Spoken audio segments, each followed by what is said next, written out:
रात का वक्त था। छोटे से गांव में बारिश अभी अभी रुकी थी। अंदर लकड़ी के पुराने कमरे में नानी अम्मा अपने दो पोतों के दरमियान बैठी थीं। बड़ा पूता अहमद 10 साल का और छोटी पूती जैनब सिर्फ 6 साल की। बारिश रुक गई है बेटा, लेकिन हमारी कहानियां कभी नहीं रुकती। नानी, क्या आप हमें एक और कहानी सुनाएंगी? नानी, आज कौन सी कहानी सुनाओगी? आज मैं तुम्हें वो कहानी सुनाऊंगी जो मेरी नानी ने मुझे सुनाई थी, चमकते हुए घर की कहानी।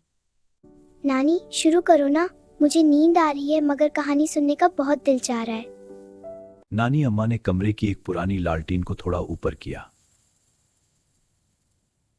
बहुत पहले की बात है। इसी गांव में एक छोटी सी लड़की रहती थी। उसका नाम था गुलाबो। गुलाबो की आंखें बारिश के बाद के आसमान जैसे साफ थीं। एक रात बहुत तेज बारिश हुई थी। गुलाबो डर गई थी। बेटा, अंधेरा सिर्फ बाहर है, अंदर तो रोशनी है। देख, हमारा घर चमक रहा है। नानी ने गुलाबो को खिड़की के पास ले जाकर बाहर दिखाया। एक छोटा सा सितारा आसमान से गिर पड़ा। नानी ने इसे उठाया और घर ले आई। नानी ने इस छोटी सी रोशनी को लालटेन में रख दिया। सितारा हर रात गुलाबों को खूबसूरत ख्वाब दिखाता था।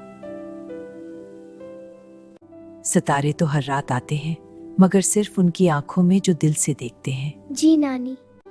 नानी, मुझे लग रहा है कि सितारा अभी हमारे घर में है। हाँ बेटा, वो हमेशा यहाँ है।